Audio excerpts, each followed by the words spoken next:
What do you do as a youth pastor when your community is literally burning?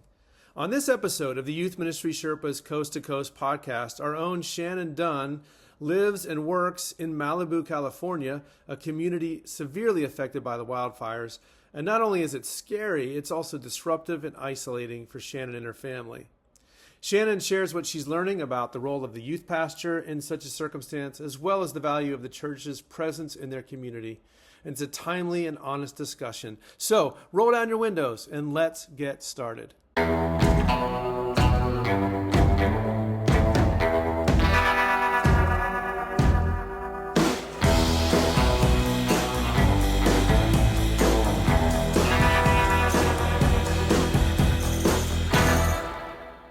Hey friends, welcome back to the Youth Ministry Sherpas Coast to Coast podcast. I'm Steve Anderson. And Shannon Dunn is in the house today. I'm hey, here. Shannon. Hi. I have not been with you for a little while. Too long. I know. December and January were just a little crazy out here in California. Yeah. In keeping with that, Brock is not able to join us today. I don't know what he's doing. Me either.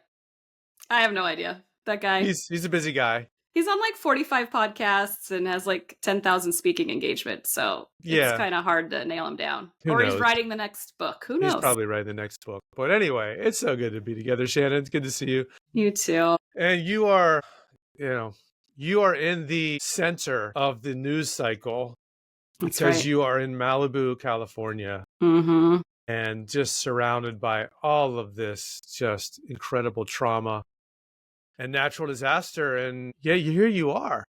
I mean, you're smiling. You're alive. You know how when you like haven't had a lot of sleep, you get really smiley? Yeah, I feel like that. It feels how I feel right now a little bit. You're like, what? Where am I and what day is it? But I don't know. I'm doing well though. I mean, considering our family is doing well. And we talked about this. We're having no school days because of fires and winds and dangerous situations, but you're having no school days over there too for snow and -0 weather or under zero weather, whatever, below. 2 days ago, I woke up and looked at the thermometer and it was 0. Oh my gosh. Which doesn't happen a lot. I was like, oh, that's cool. That's exactly 0 degrees. Mm-hmm. And our heat pump doesn't really keep up with temperatures quite this cold. Our house was 59. So I got up and put on some extra clothes and lived in Denver for a little while, and I remember when you would go outside and it was below 0 and you would feel like inside of your nostrils froze like instantly. It's like the weirdest feeling. Yeah. And some people, parts of the country, they get that every winter. We don't get that every winter here, but we've had it this week. It's been super cold. It's supposed to be up in the 30s today, tomorrow.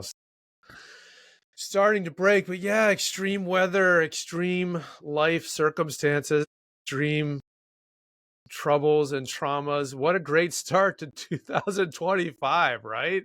Have you seen the memes that are like, I'm going to get them wrong, but they're like something about like, my goal for 2025 is survive, or it's like there's a lot about just January in general. Like, my goal this year is get through January, accomplish this month. Yeah. You guys start over. Your calendar year is from February 1st. Yeah, I'm going to do a restart for sure. I don't blame you. But yeah, it's been interesting. Our community is quite disrupted by these fires. Absolutely. We had one in December that surrounded our church in flames. I don't know if we've done a podcast since then. And then about a month later, we had another one that threatened. It didn't come quite that close to our church, but the winds on the second one were so high that it then blew ash back inside, because the hills surrounding us blew ash back inside of our building and inside my kids' school. And it closed all the roads because of evacuations, and there's been power outages. So we really have had like 6 weeks of disruption and no school for my kids. And that means for our high school students and our middle school students. And then we have a pretty small school district. I'd say there's probably like, I'm trying to make a guess, maybe 600 families, maybe less families. There's more kids than that, but family units. And at least 65 have lost homes in this fire. So yeah, it's it's caused disruption and displacement. So when everyone evacuates and leaves the area, everyone sort of heads in a different direction. You want to give your kids some sort of social life, otherwise you're just like sitting in a hotel room, or for us, it was our sister-in-law's guest house. And you're kind of like, is anyone nearby where we're an hour and a half away from home? Is anyone else nearby? We can hang out. Or it's interest. It's hard, but it's also like a fascinating thing to reflect on and try to figure out all of the emotions. I think I'm going to need some therapy maybe after this to go through all the emotions and thoughts and feelings. But I mean, I have so many questions about what that's like, mm, what it's like just personally as a family mm-hmm. to have your life always on edge. Like you said, your bags are packed. You're like waiting for an evacuation order.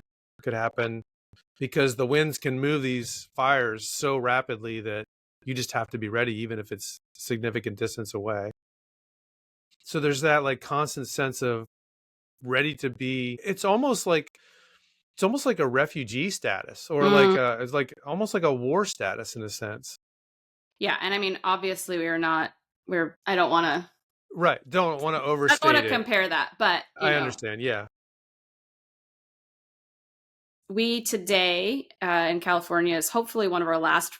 It's called a red flag day. The winds are really high. The environment is really dry. The power is shut off so that power poles don't start fires. And my phone's, ringer is on for the fire app because literally new fires have started.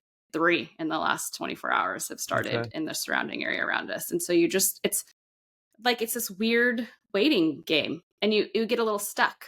I feel stuck of like, do I try to go about my day, or do I just like sit here and wait for the alert to evacuate? And then I think I'm not the only one. There's Right. all these, and actually all our kids did go to school today with no power, which has been a funny, Oh my gosh. really funny argument between parents and school district officials about getting generators and stuff at the schools. But yeah, it's weird. And I mentioned to you, I think as a minister, that as a mom and as a minister to our community, I think I needed a minute for ourselves. When the fire first broke out, we had to leave for a few days. I needed a minute. The winds were crazy. I've never experienced what the winds were like that first day. Yeah. 100 miles an hour. Yeah. Is that right? I mean, it was, in fact, when we left and got in my car, I got really scared that I made the wrong choice to be in my car driving through a canyon with the winds wild. that high. I never associate that with the Pacific Coast. I mean, I think it's the first time. And it wasn't everywhere didn't have that, but some of the canyons, top of the mountains kind of things, which is where the fires are the most dangerous. But so we had to take a minute for ourselves. But then a few days in, you're like, our friends' homes are burning down. My kids' friends' homes are burning down. And we're the church. And we need to, then you go into like, I need to take action. Mm-hmm. And that goes very quickly for me, like from take a minute to take action. Mm. And the thing that I just keep circling back to is that when people are spread out, displaced out of their home, or they're in their home, but you feel stuck to your home because the power is out everywhere. And then there's this thing where if you're in a get ready to evacuate zone, but you don't have to evacuate yet, but they're like warning you could be next. This is the way the fire's coming. If you leave, you can't get back to your house. And so a lot of people stay put in their home and wait until it's really a threat, because then you can't come home for sometimes weeks because they like cut off the roads, they cut off the lines. And so people don't want to abandon their homes completely and be stuck out and be without their stuff and not know when to come back. So all of that is really isolating. And so that's the word I just keep coming back to, is isolation. And as someone that works with students and has my own kids, and for myself, honestly, the thing that I felt like I needed to do or to feed or to create is like togetherness, or being with people that lift your spirits up. Honestly, it's like I wanted to go sit with a friend who I knew we would have a good time hanging out with, and I wanted my kids to go be with friends. And I thought about that for our youth students too. I was like, is there a way to figure out who's where and where could we gather, or where can they gather, or encourage them to find a friend to gather with? Because the biggest feeling that I have through all of it is isolation. And it made the, like, what was 9 days without power and evacuations, although now we're going on, like, some people have been out 2 weeks or more, but it made that feel like we lived a whole year in 9 Mm, days. The mm. isolation and it's just, yeah, it's a strange Does feeling. it feel, obviously it's a lot like more imminent in your face, but I'm thinking about just 5 years ago when we first entered into the season of COVID. Mhm. It was around this time, it was about a month from now. And, isolation was mandated and everyone was at home. Yes. Does this feel the same to you? A little Similar? bit. Yeah. Yeah, and we didn't say this yet, but Steve, you said maybe we can talk about, like, what ministering through trauma feels like, and I immediately thought back to Mm, COVID. mm-hmm. Like, that was my first thought, was what it felt like to try to reach students, Okay. connect with students, and be with students in COVID. Even though I mean, I've ministered through another fire in Malibu, but 7 years ago, the other half of Malibu, the other half of our students had lost homes. But I immediately thought of COVID, which was so interesting because I think through every trauma, isolation is the thing, and Mm, loneliness is the thing that keeps coming back up to me, and trying to connect the word. Like, so when you said, how do you minister through trauma? The word that immediately came to my mind was connection. And in COVID, those that looked different, but right. it still to me was connection. It was our best attempt with a new thing. We didn't know how to connect. So your default in this season is I want people to be together. I need to be with people. Our church needs to be together. Our students need other people. And there's physical limitations to that because of the circumstances and the roads and the power and the church building and all of that. And so this is like putting your sense of community to the test as a church, as a youth group, as a family, As a school, yeah, and you're still in the midst of it. So you probably don't even understand it fully yet. it's true, true. Uh, Yeah. Wow. yeah, and I think we learned in COVID that the word connection, to connect, looks Hmm. really differently, right? Yeah. So, although in this scenario of fires and displacement, my ideal would be gather, and it does sort of feel differently than COVID because you literally couldn't. It's like, I kept telling some of my friends I hate hugging, but I, like, wanted to hug. I wanted to physically hug people. Like, that was my, like, the trauma is so different, the displacement. I'm just really letting you into who I am. I don't like You're a hugger. non-hugger. You're a non-hugger. I'm not like, yeah. You're not a warm and fuzzy hugger. No, not generally. Sorry. That's okay. I'm warm and fuzzy in other ways. I like a good high five. Hello, that's typical youth pastor. We're supposed to high five, not hug. High five and Okay. fist It's just bump. Yeah. really been I'm ingrained in me. I'm in between. It depends on my mood. A side hug. Yeah. Do not violate the side hug rule. Yes. Sorry, I've No, been but guilty of that a few times. yeah, the connection feels Yeah. different this time. But I still go back to the word connect because I remember in COVID, I went back to, like, handwriting cards to mail to Hmm. people, sending Hmm. gifts to people, because the underlying thing was still for people to know they were connected, Yeah. right? So connection. I think if I look at the word connection as my go-to as someone who wants to minister to youth, and then get creative about how I connect to people, Mm, that's where I go in trauma. That's, like, my connection. go-to. Like, we did something silly, like dropped off bags of candy into mailboxes, during COVID, Okay. but to me that all still comes back to connected. They know now that someone's caring about them, thinking about them. My only firsthand experience with a trauma, like a community-wide trauma, was the suicide of one of my students about 20 years ago. There's so much about that that's irrelevant to this conversation, but at the same time, what I remember about that moment, that specific day, is I'm getting choked up thinking about it. the first thing that had to happen was everybody had to be together. Yes. Like all the students just came together. They just had to be in the room together. And, I think we see that play out. You see it play out on the news after a school shooting or, some kind of accident or something like that. There's something about the physical presence of others in Yes. trauma that's so valuable. So here you are in the midst of this. Like, can you create that with your students? I mean, have they been able to get together at all? Do you think, how does that happen? Right. I mean, there's some ability, Yeah. lots of families have come back, about 2 weeks later, come back into the area. And so Hmm. we've gone sort of outside of Malibu because it's a complete Right. fire zone and had meetups at restaurants, Okay. casual meetups at restaurants, which is great Yep. for kids to be together. And we did do 1 week, we did Zooms. And again, not everyone wanted to or did that, but there was still like, oh my gosh, actually my favorite quote that made me laugh I'm still laughing about it. Our person that runs the 4th and 5th grade program got on a Zoom and my daughter's in that. So I was listening from the kitchen and she goes to one of the kids and goes, "So what are you up to?" 5th grader was like, "This." Just blank stare. And then that morning, my kids' 2nd grade class had a Yeah. Zoom with their teacher. And the conversation went from one kid being like, "I lost my house." And the next kid was like, "I lost a tooth."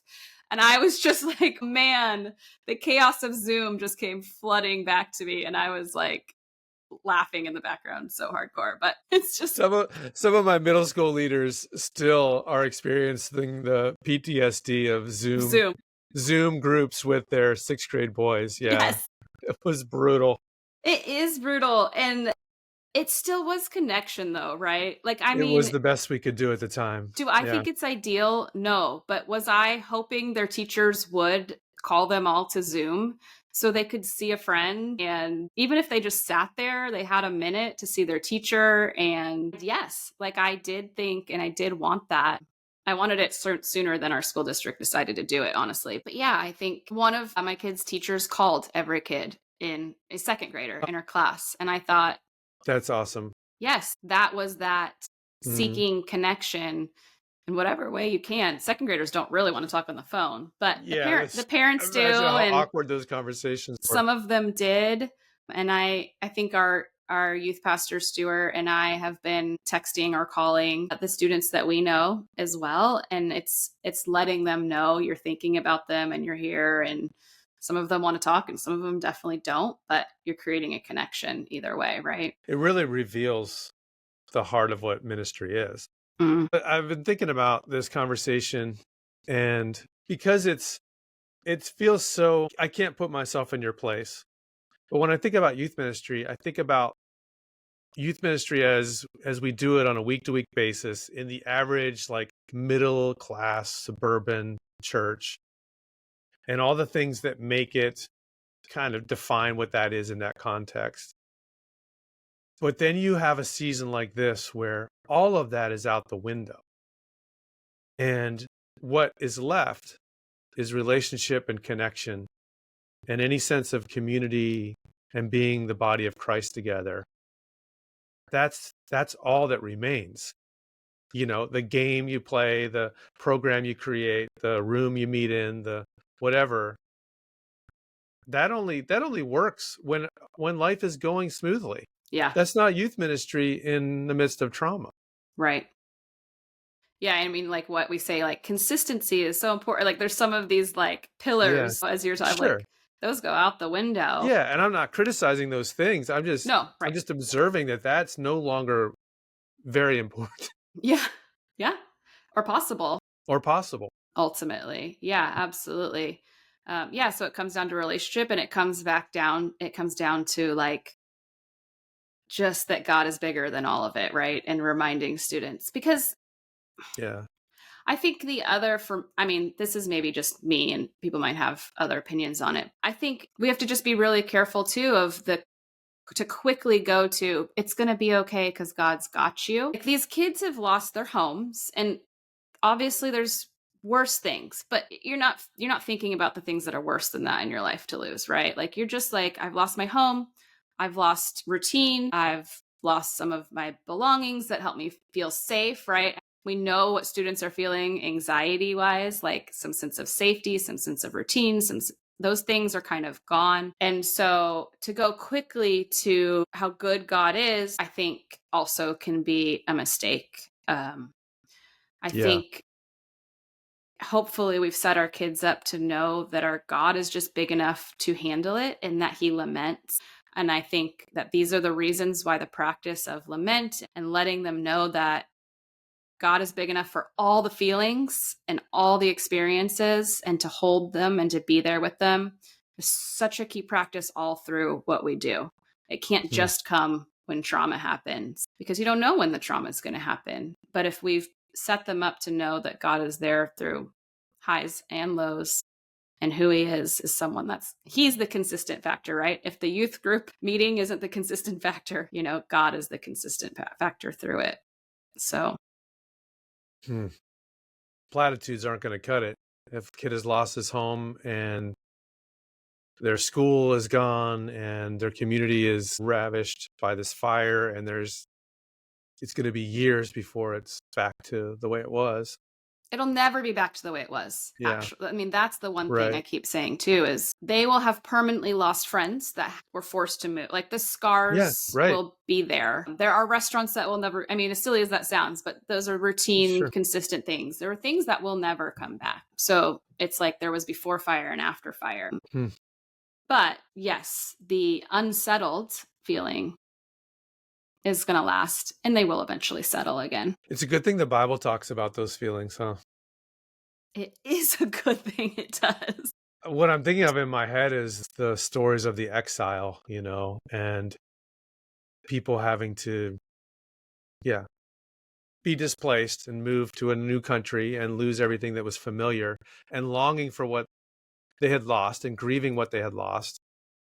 And yet God, in the midst of that, giving them hope that in some way they would receive back what they had lost. And it is such a deep biblical lesson that's almost impossible, I think, for us to grasp or learn for ourselves because we don't experience that. Yeah. And your students they're experiencing that. Yeah. I mean, some of them have literally slept in 6 different places, Yeah. in 2 weeks. Yeah. And some of them got evacuated from the place they evacuated to, There's been so many LA fires. It's Yeah. like, it's been crazy. Yeah. How do you think this will change the way that you look at ministry in the future, Shannon? Well, I'd love to say that it will change it. I did this 7 years ago, and I did it 5 years before that when our church actually burnt down. It unfortunately feels a little bit weirdly like something you're not prepared for it, but you are prepared. You're like, it's almost, you expect it, which is weird. You can't be So prepared for it, but does your mindset change then? Is like my default as well, I'll just wait till things go back to normal. That was kind of like the post-COVID response, right? We'll just wait till things go back to normal. We'll resume. But that's not possible now. So something has to change in the yeah, way you think about ministry, the way your church functions within the yeah, community. Like it can't just go back the way it was yeah, physically, let alone mentally, emotionally, and spiritually. yeah. I mean, I will say like just some practical things is I encouraged our leadership to go to we're going to be back on campus basically for the first time in 6 weeks, kind of roughly this week. Okay. And I said, let's do one service instead of 2. Oh Like, yeah. even if it's packed, like, then that physical gathering that everyone wants, they want to hug everyone, they want to see Yeah. everyone being together as one body, as a community. I think that's like one thing. I think, and our youth pastor was the same way. He was like pumped that we were going to do one service. He can get all of the kids sort of at that one service and gathered in one space. I think part of it is trying to create some consistency though. Like it's not 100% back to normal, but let's give the students one of the things that they used to have, right? So as quickly Okay. as we can get a Sunday night program back going, like let's Okay. get that going. And that's how a lot of parents felt about school too, Right. was I want my kid to, they lost their home. they didn't lose their school. I want them to be able to show up to school and Okay. for that to feel like the peace that they still have. So as much as consistency goes out the window, you see that it's a priority because you want to give them some of those safe spaces Okay. and things to count on back That makes sense. in their routine. We just, again, practically wise, we had to push a few events. We have this big father-daughter 500-person event that's usually Valentine's Day. And I said, it takes people about a month to get into a rental home. They're in hotels. They're not even back in the area. Let's push it and give people some time, because I think the idea of canceling an event that sparks joy and love and community is off the table. Like, we're not doing that. We're not canceling the thing that they want and they desire and they crave and they need. But it does mean we might need to just make some little adjustments to allow, again, the word settle comes to mind, allow the dust to settle a little bit. And then honestly, our church, the other thing we're doing is looking at how the city is impacted by this. Less people, the businesses just suffer dramatically that are still standing. So we're going to do a huge campaign. We're actually joining with the Chamber of Commerce to like push people to go eat out. Like, I mean, it sounds silly, but if the church can show up, that's a big impact on your city and your community. If the church is saying, hey, go eat out at restaurants, you're at church now, leave. There's 200 of you that came to the area. A lot of them don't live in the area. Leave church, go eat at a restaurant. So, yeah, I think you think about your direct congregation, and then I think you also think about your direct community and what you can do to support. And I just love the idea that the church shows up for the outer community and not just itself too. So, yeah. Man, these are crazy times, Shannon. We're a little all over the place here, but We are. These are crazy times. Well, I know it was fun for our youth group to be able to raise a little bit of money for yours. And that for was your, so sweet. For your community. I would love to just throw that out for the podcast. Is there a way that people can support your community as you have a place that they can connect? Yeah, absolutely. We have joined forces with the Boys and Girls Club of Malibu. They are already a well-established. Here's what I love about the Boys and Girls Club. They are sort of whole body. So they take care of free mental health for our entire community. They are on the campuses doing free counseling and all those things. And so we know as youth leaders, that's a huge deal. So I think they really take care of sort of the physical. They have a distribution center for physical relief of goods and things like that. They're taking care of free mental health and they're providing financial help. So I feel like when the church comes alongside them, then we're the spiritual, right? They got the physical, mental, financial, we can do spiritual. And so we're supporting them and any donations. That. You can also, our church also has a direct fund to help the people who go to our church. There's about 15 people in our church who lost homes as well. So, yeah. We'll put that in the show notes so people can connect with you or with the Malibu Boys and Girls Club, and we can maybe get some additional donations there. So, yeah, it makes podcasting seem like a small deal. You know what, though? This is what I needed. It's fun. Maybe it was just a long therapy session for me, but hopefully it's helpful for people to think through some of these things. Yeah. Is whatever context, whatever the context of the trauma, every community at some point experiences some sort of trauma.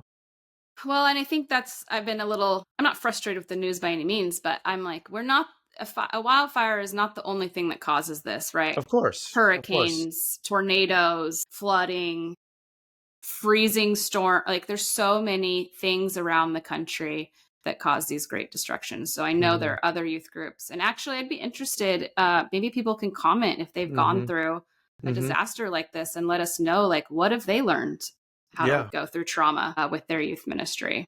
Definitely. Yeah. We'd love all the advice and help we can provide for one another. All right. Well, Shannon, it's been great to be together today. I'm glad we could make it work. I think we should talk about what's keeping us going this week. I think we should look at the positive. Let's look at the positive. Okay. You want to go first? No, you have to go first. Well, it's keeping me going this week. We had to cancel Sunday night for weather, but I was also supposed to preach Sunday morning. I spent like 30 hours writing a sermon last week. Maybe not 30, but 20 at least. But what's keeping me going? We had a network meeting this morning.